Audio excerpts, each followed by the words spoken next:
Hey guys, and welcome back to this channel. In this video I'll be showing you guys how you can blur out certain parts on your videos in CapCut PC. For instance, I want to blur this weapon, so I'm just going to copy and paste it. I'm going to go to the effects section here and I'm going to select the blur, which is in lens. I do have it in my favorites. You can search it up here. Select blur, drag it and place it inside of the video and blur it as much as you want to. And then I'm just going to select the video again here, go to the mask section, and I'm going to select circle, or you can select any shape you want. Then I'm just going to feather it out just a little to smooth out the edges.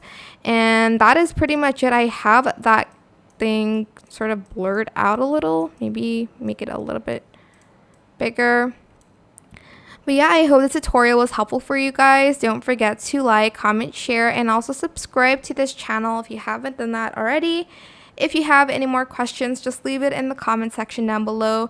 I will try my best to answer them all for you guys. If you found this video helpful, please click the thanks button above the description box down below. Thank you so much for watching. Bye!